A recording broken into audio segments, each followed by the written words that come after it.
Magandang gabi po ulit sa inyong lahat dyan. And welcome sa game number 3 ng ating PO3 Grand Finals dito pa rin sa XML Tournament Cosmos Arena. Ako pa rin ang kasama yung shoutcaster ngayong gabi mga kaibigan. Wala po kayong no choice. Manawa kayo sa boses ko. Ako po si Alfred Plays, the one and only, ang nag-iisang shoutcaster ng XML Management. Numerous Gaming, laban pa rin sa IBM X era. 1-1 na po ang ating current standing. Nandito pa rin sa Numerous Gaming maglalaro si 5, Chusel, Shai, 7 at si Rhea. And for IBM X era, nandito si Sed Cutie, Mitsuki, Strak, Portsky at Sinoki. Right, sa mga kakapasok lang po dito sa ating live, magandang gabi po sa inyong lahat dyan, lalo na sa lahat ng mga viewers natin na nanonood abroad, diba? Sa mga OFWs nating kasalukuyan na nasa Middle East, no? Ingat po kayong palagi dyan. Dalangin namin na matapos na yung kaguluhan na nagaganap ngayon between Iran, United States of America at Israel. Pero for the two bands ng Numerous Gaming, tanggal nila ngayon yung Minsitar and YSS. Uranus and Fredry naman yung magiging target bands ng IBM X era. And first pick, again, Zushin, yung magiging priority ng Numerous Gaming. Ano kaya yung magiging sagot ng IBM X era? Uy, Joy pa rin ni Noki, no? Well, kanina, no, sa game number 1, ito yung naging number 1 option or ito yung number 1 pick, diba, ng IBM X era. So, tiwala yung IBM na bubuhatin ulit sila ni Kuya Noki and Mitsuki again, diba? Hilda rin yung ginamit niya nung game number 1. So, yung side ng IBM X era, no, very understandable na hindi naman nila kailangan baguhin yung kanilang draft dahil sila nga yung nanalo ng game number 2. Pero yung Numerous Gaming, interesting, gagamit pa rin ng crack etong si 5, pero dahil nga nabuksan yung Zushin and Kari, hindi magdadalawang isip yung Numerous Gaming na i-secure yung dalawang heroes na to na nagpanalo sa kanila nung game number 1. And ngayon yung Leomord ay tatanggalin na nga din ng IBM. So binabawasan nila yung jungle pool or yung mga heroes na available sa jungle position ni Kuya Chusel. Wala na yung Fredrin, wala na yung Leomord. Yuzong ang magiging ikatlong ban ng Numerous Gaming. So, ano kaya yung mga pwede pang gamitin? Uy, akay! Ilalabas yung panda ni Chusel, Alright, panda. Para nga naman, di ba, kapag merong objective, may turtle, may lord, ang gagawin lang ni Chusel dito ay mag-heavy spin. So, hindi talaga makakalapit si Noki once na magamit niya yung kanyang heavy spin. Depende na lang din doon sa magiging timing ng kanyang electrifying bits dahil alam ko, may immunity yung electrifying bits, no? Hindi mo maka-crowd control, pero limited lang. May segundo lang yata, no? Hindi kasi ako gumagamit ng Joy, kaya hindi ko sigurado. Pero si Shai ay hawak ng kanyang CC as their XP laner, and Lapu-Lapu naman ang gagamitin ng IBM X era para tapatan yung XP laner ng Numerous Gaming. One hero left. Uy, Sed Cutie again ay sasandal sa kanilang Granger. So, kumpleto na yung ating mga komposisyon na nakapili na ng kanilang mga heroes yung ating magkabilang koponan. Ilang segundo na lang yung ating inaantamayanan at papasok na po tayo sa ating loading screen. Alright? So, eto na mga bossing, mga madam! Let's go sa ating game number 3 ng ating BO3 Grand Finals between Numerous Gaming and IBM X era. Game number 3, do or die. All one yung ating standing. Ako pa rin ang kasama yung shoutcaster. Mga kaibigan, ang pangalan ko po ay Alfred Plays. Kaya naman, sana'y ma-follow, Sana'y ma-follow nyo naman po ako. Diba? Welcome to our Mobile Legends Bang Bang and welcome to the Land of Dawn. This is XML Tournament Cosmos Arena. Numerous Gaming kontra sa IBM X era. Numerous Gaming is on to the blue side. Nandito si Shai. Gagamit ang kanyang CC. 5 para sa kanyang Grak. Chusel. Yung ating Akai. Rhea para sa kanyang Zushin. At 7 naman ay magkakari for the side ng IBM X era. Nandito si Fordsky bilang Lapu-Lapu. Noki sa kanyang Joy. Set Cutie yung Granger. Mitsuki sa kanyang Hilda. At si Struck ay hawak naman ng kanyang Zitian.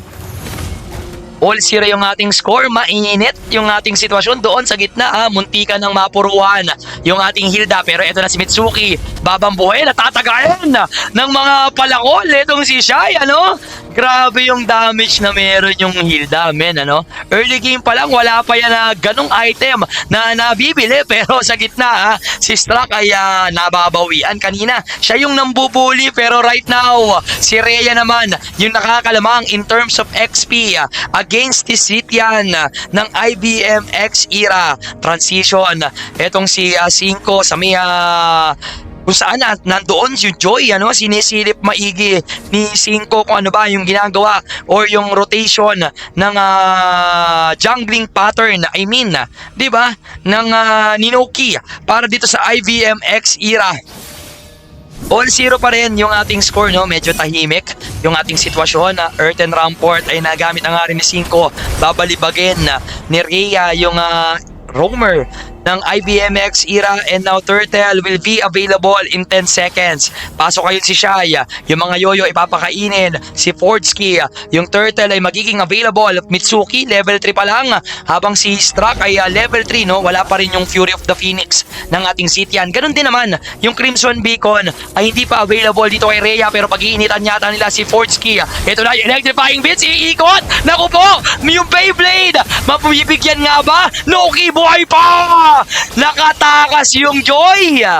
Hindi masyadong napalo-apan yung Beyblade ng ikot, pero mapapalo-apan yung Earthen Rampart ni 5. Nandun yung Crimson Beacon, ibabalibag ng isang beses si Mitsuki. Mababa yung buhay ng ating Hilda, and Turtle ay up na nga.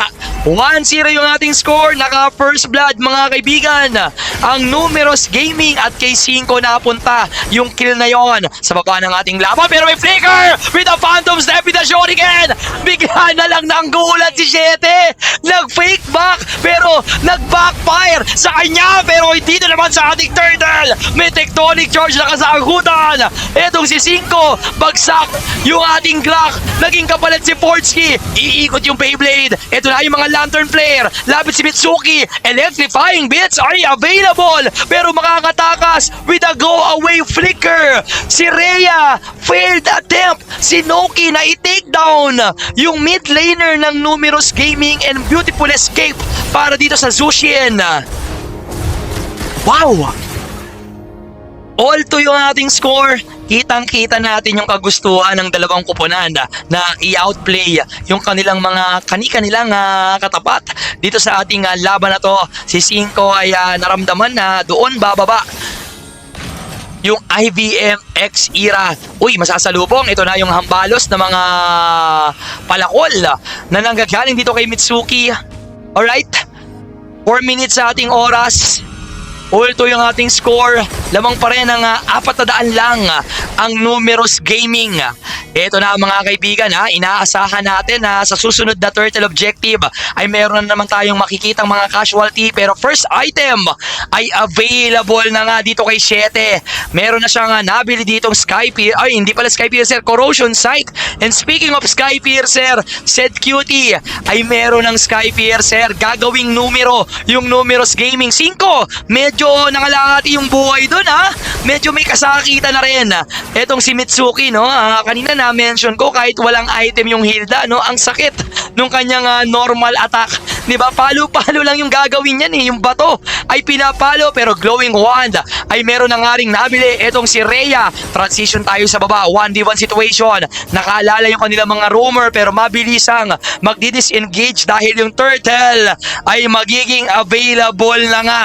Ito na yung aasahan nating laban. For sure, another team fight yung ating masasaksihan dito sa pagong na to. Lapit ngayon yung mga members ng IBM X era. Nakapwesto si Mitsuki Mitsuki, Chuzel, yung kanyang ikot available pero natalian. Nandun yung curtain call. Landshaker hindi tatama pero sa baba.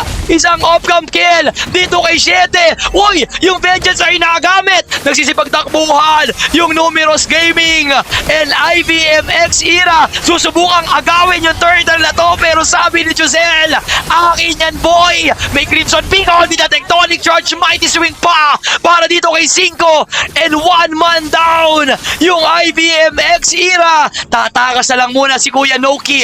Lipat ngayon sa gitna. Meron tayong 1v1 pero babalik na naman doon sa itaas and Fortsky with the flicker. Matatakasan yung tatlong members ng Numerous Gaming na naghahabol sa kanya pero sa baba ng ating mapa, ito yung 2v1 situation. Hindi natin napansin na takedown na pala doon sa itaas ng ating map. Nakuha nila yung dalawang buhay ng Numerous Gaming.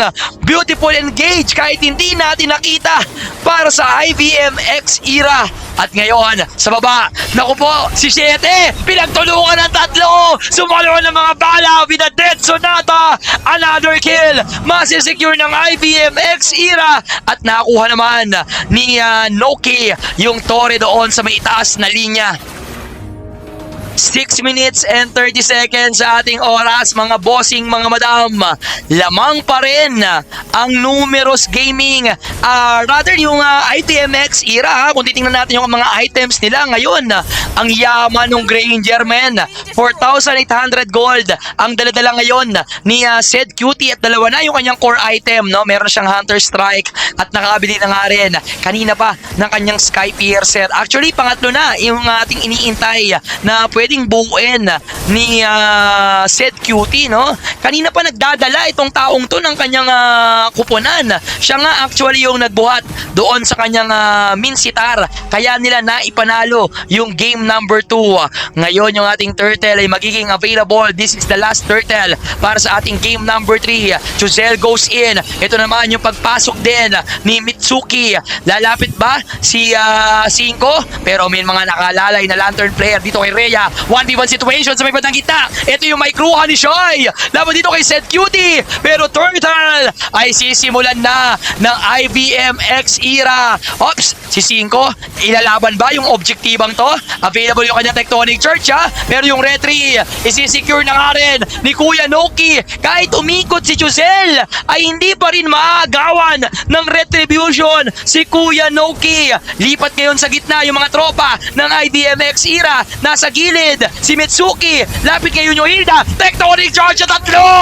Si Struck ay mawawala. Ganon din si Kuya Fortsky. 2 man down para sa IVMX Era. Aabutan pa yata yung Joy, pero napakabilis ng ating Joy. Hindi tayo malulungkot at makakatakas ng tuluyan si Kuya Noki, pero si Siete ay hindi makakatakas doon sa mga sinalong bala ng Dead Sonata ni Sed Cutie. Ikatlong kill ang napunta sa Granger ng IVMX Era. Ginawang numero yung mga kamatayan ng Numerous Gaming. 8 minutes and 40 seconds sa ating oras, mga kaibigan. Lamang na lamang pa rin ang IVMX Era and Sed Cutie is doing it. Pinagpapatuloy niya yung kanyang naging magandang performance coming into game number 2. Siya pa rin yung literal na bumubuhay at pumupuso para sa IVMX Era. Holy Crystal ay nakabili na nga rin si Noki. Ito na yung Earth and Rampart! Pero walang tatamaan masyado. Hindi nila napansin. Nandun yung curtain call. Pero mabilisan na rin magbaback away yung Numerous Gaming. Failed attempt doon sa kanilang engage. Pero ito na yung pagkakataon ng IVMX Era na mag-counter go. Alam nila na wala ng mga ultimates yung mga initiator ng Numerous Gaming. Nagamit na yung Tectonic Charge, wala na rin yung curtain call. Kaya this is the right time para lumaban sa IVMX Era. Pero mukha yatang iba yung kanila magiging plano. Aakyat sa itaas, sasalubungin si Shai, yung CC, yung kanila magiging next target, and failed attempt as well para sa IVMX Era. Lord ay available available. Level 1 Lord mga kaibigan. Unang Panginoon ng ating game number 3. Nakapwesto si 5. Mababa yung buhay ng ating Lord. Ito na yung ikot ng Beyblade. Giselle with a Retribution. Yun yung sinasabi ko sa inyo. Iikutan lang yung Lord. Kahit mauna kang bumawas doon sa Lord na yun. Pero maitataboy ka ng heavy spin. Sabay pindot ng Retribution na nanggaling dito kay Giselle. Ito na yung ating Panginoon. Magmamarcha doon sa baba. Mighty Swing sa dalawa. Fury of the Phoenix ay naikasa. Bravest Fighter goes in! 7 ay mawawala yung gold laner ng Numerous Gaming. Unang na takedown pero ang naging kapalit si Kuya Fortsky. Wala na yung lapu-lapu pero may Lord pa na kailangan depensahan ang IBM X era. Ito na yung ating Panginoon. Magmamarcha doon sa baba ng ating mapa pero may laban tayong nakikita. May tunggol with a tectonic charge at 3 sa IBM X era pero free hit si Seth Cutie. Nandun yung kayo flicker with a Rondo and then Sonata again to take the life away dito kay 5 at kay Rhea at babasagin pa ni Seth Cutie yung Torre doon sa gitna and meanwhile yung Lord naman sa baba hindi nakapitalize ng Numerous Gaming. Mabilis din namang natunaw ng IBM X era yung Lord na nagmarcha doon sa babang linya. 11 minutes and 30 seconds sa ating oras, ladies and gentlemen. 2K lead in favor of IBM X era. Napakaliit lang yung kalamangan na ine-enjoy ng IBM X era, no? At this time hindi sila pwedeng magtodo-todo ng kanilang kasiyahan dahil isang casualty lang, no? Kung sakaling matatalo yung IBM X era sa isang team fight, mabilis mababawi ng Numerous Gaming. Tandaan nyo nakakari si 7. Kanina nung game number 1 ay napakaganda ng pinakitang performance ni 7 doon sa kanyang carry at kung maaalala niya yung kung paano naging galaw or kung paano siya gumalaw nung game number 1 ay may posibilidad na matulungan niya at mabuhat itong kanilang kuponan na ngayon ay nahihirapan dahil sa pinapakitang magandang pwestuhan at laruan ng IBM X era. Numerous Gaming, kailangan nilang ayusin, kailangan nilang mag-regroup. Hintayin nila yung setup, probably kay 5. Diba? Yung mga tectonic charge at mabilisang follow-up. Ang dami nga nilang crowd control dito, no? To be fair, para sa Numerous Gaming. Once na kumonekta yung tectonic charge, yung curtain call, pati na yung heavy spin, kayang-kaya nilang i-free hit, no? Titira na lang at babanat etong si 7 para siya yung pagmulan ng main damage na manggagaling sa Numerous Gaming. Lord ay magiging available. Nakasilip pa rin si 5. Mitsuki nakaharap at pumepwesto nga lang din pero may mga death sonatang binibira. Ito si Seth Cutie na nanggagaling sa likuran pero ayun na yung mga bala. Si Shai mabilis ang nawala yung sisi. Ang katina ng mga bala at Rhapsody and Rondo ng isang Seth Cutie. Nako, kulang ng isa yung Numerous Gaming and Lord ay mabilis ang kukunin ni Seth Cutie at may purple pang mananakaw. Ito yung setup sa dalawa. Crimson Beacon ay gagamitin ni Rhea. Naku po, medyo napalalim na naman si Kuya Fortsky. Mababasag ng tuluyan yung Torre sa gitna pero buhay pa si Mitsuki. Na-take down si Rhea. Pinasok sa loob ng base ni Kuya Noki at tumama pa yung huling bala na nanggaling kay Seth Cutie. 2-man down yung Numerous Gaming and IBM X era. Nararamdaman na nila yung kanilang advantage dito Meron silang Lord na na-secure pero tila baga hindi na yata nila sasamahan yung Panginoon at papabayaan na lang na matunaw para dito sa Numerous Gaming. 12-8 yung ating score. Alright, 14 minutes and 30 seconds sa ating oras. Si Halberg ay nakabili na nga rin si Sed Cutie. So meron ng additional na anti-heal item, no? Itong side ng IBM X era para mapigilan nila, no, yung sustainability na meron yung mga heroes ng Numerous Gaming.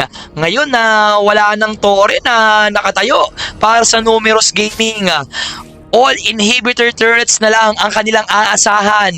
And yung Lord, no, medyo matagal pa naman, pero si Cinco ay sumusubok na magbigay ng impormasyon, magbigay ng vision, pero nakasalubong itong IBM X era. At mananakaw ba? Hindi, nakuha pa rin ni Juzel yung kanyang purple buff.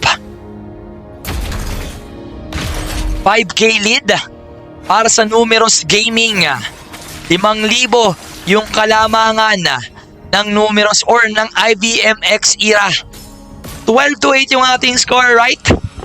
Portsky magpapakita sa gitna. Uy, may Winter Crown na si Noki. Hindi pa pala namamatay yung Joy, no? Wala pang kamatayan tayong nakikita para dito sa jungler or sa retry holder ng IBM X era. 16 minutes sa ating game time. Sed Cutie lalapit dito sa baba para i-clear yung mga minion waves. Pero walang information yung Numerous Gaming kung nasaan yung ibang members ng IBM X era. Item check tayo ulit, direct. Ayan na. So, kumpleto na pala. Nakalock item na yung Granger. Naka Blade of Despair pa. Aray ko, may Malefic Roar. Nako. Ang sakit ng damage dito ni Kuya Sed Cutie. Pero tingnan natin kung i-equalize ba niya yung or matitake advantage ba yung ganyang kadaming item para matuluyan at maipanalo itong game number 3 para kunin yung kampyonato sa Cosmos Arena ng XML Tournament. Ito na yung ating Lord. Yung mga bala ay sinasalo pa rin ng Numerous Gaming. Nakapwesto si Strack, yung kanyang Fury of the Phoenix, no? Maganda yung nangyayari para sa IBMX era, no? Dahil doon sa Fury of the Phoenix, nakikita nila, 'di ba, kung nasaan nagtatago yung Numerous Gaming. Yung Lord, 1/4 yung natitirang buhay, magre-reset. Lapit ngayon si Portsky, 5, nakikipag-chacha, nakikipag-tango, nakikipag-patintero para dito sa IBMX era. Pero hindi na nakatiis pa. Papasukin pa yata. Ito na yung Fury of the Phoenix. Let's Sonata again. Connected. May Crimson Beacon dito kay Rhea. Nasa gitna. Si Portsky Flicker ay nagamit. Tectonic Charge at 3 para dito sa ating 5. At mababa yung mga buhay ng Numerous Gaming. Ganun din yung IBMX era. And 7 with the free hit. Oh my goodness. Joy, papasok pero mamamaalam dito kay 7. That is a triple kill para dito kay Kuya 7. May kasama pang Lord Steel in favor of Juzel and Numerous Gaming. Sila ngayon ang magmamarcha dito sa gitna. Dalawa lang ang didepensa para sa IBMX era. Sed Cutie, wala na siyang kasama. Ubos pati Bantu Boss. Wipe out yung IBMX era and Numerous Gaming securing this game number 3 victory. Ang inyong kampiyon sa XML Tournament Cosmos Arena, winning the series 2-1 laban sa IBM X era. MVP for tonight sa game number 3, walang iba kung hindi si 5 na gumamit ng Grak. Congratulations sa iyo, Kuya 5, our Grak user, our MVP para sa game number 3. And again, congratulations sa Numerous Gaming and GG's para naman sa IBM X era. Maraming salamat everyone sa XML Management. Ako po ang inyong nakasamang shoutcaster ngayong gabi. Walang iba kung hindi si Alfred Plays. Paalam!